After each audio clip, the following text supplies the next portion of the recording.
Semuanya bermula di sebuah Sabtu pagi yang tenang. Di bawah bayang-bayang, tebing tinggi, lembah Harau. Tanggal itu adalah 19 Desember tahun 2005. Aku, Kasih Rahmawati, memilih waktu yang cukup unik untuk melihat dunia tepat pukul 10 pagi. Cerita tentang kelahiranku selalu menjadi topik favorit ibu setiap kali kami duduk bersantai. Ibuku selalu bilang kalau aku adalah anak yang pengertian, bahkan sebelum aku benar-benar lahir. Bayangkan saja, di saat banyak ibu harus bertaruh nyawa dengan rasa sakit berjam-jam, ibuku justru tidak merasakan sakit yang berarti. Tidak ada drama kontraksi yang menyiksa. Begitu ibuku merasa sudah waktunya, ibuku berangkat ke bidan Ayu yang dekat dengan rumahku.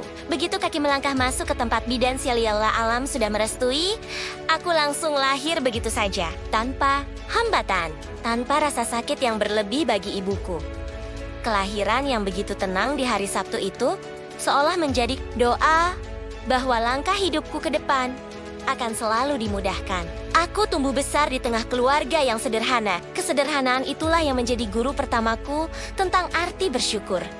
Harau, dengan segala keasriannya, adalah taman bermainku. Aku masih ingat bagaimana rasanya memulai langkah kecil di taman kanak-kanak TK. Belajar mengenal warna-warni dunia dengan kepolosan seorang bocah. Kemudian berlanjut ke masa sekolah dasar SD, di mana aku mulai mengenal arti pertemanan dan tanggung jawab membawa tas sekolah yang terkadang terasa lebih besar dari tubuhku sendiri.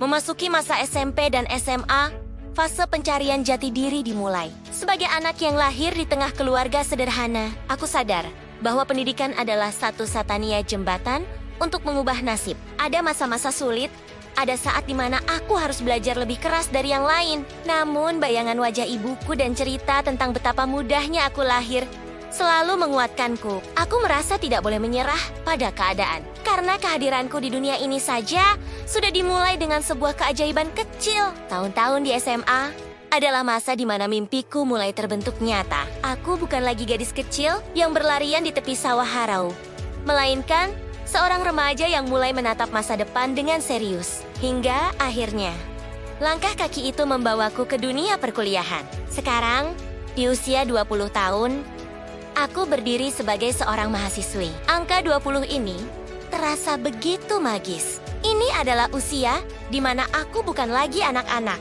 tapi juga baru mulai mencicipi kerasnya dunia orang dewasa. Kuliah memberiku banyak pelajaran, bukan cuma soal teori di kelas, tapi soal bagaimana bertahan hidup, mengatur waktu, dan tetap membumi meskipun mimpi setinggi langit. Jika aku menoleh ke belakang, dari saat aku baru lahir di tangan bidan Ayu hingga menjadi mahasiswa seperti sekarang, aku menyadari satu hal. Hidupku adalah rangkaian kasih sayang. Sesuai namaku, Kasih Rahmawati. Aku adalah buah dari doa-doa sederhana orang tuaku yang ingin anaknya tumbuh menjadi pribadi yang bermanfaat. Di usia yang sudah kepala dua ini, aku menyadari bahwa waktu berjalan begitu cepat. Rasanya baru kemarin aku berlari di pematang sawah Harau, dan sekarang aku sudah harus bergelut dengan diskusi jurnal dan laporan praktikum.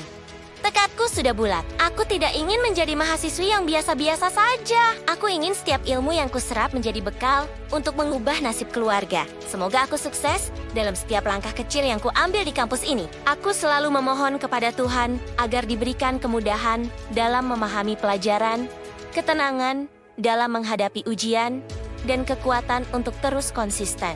Harapan terbesarku adalah agar aku dapat nilai yang sangat memuaskan. Sebuah pencapaian yang bisa membuat ibu tersenyum bangga saat melihat kartu hasil studiku kelak. Aku berjanji pada diriku sendiri bahwa anak yang lahir di hari Sabtu pagi yang tenang itu akan menjadi wanita yang tangguh di masa depan. Aku akan terus berjuang sampai nama Kasih Rahmawati dikenal sebagai orang sukses yang tetap rendah hati dan tidak pernah lupa akan Osaloe Sunia di Lembah Harau. Inilah narasiku, inilah perjuanganku, dan inilah janji suciku untuk masa depan yang lebih cerah. Amin.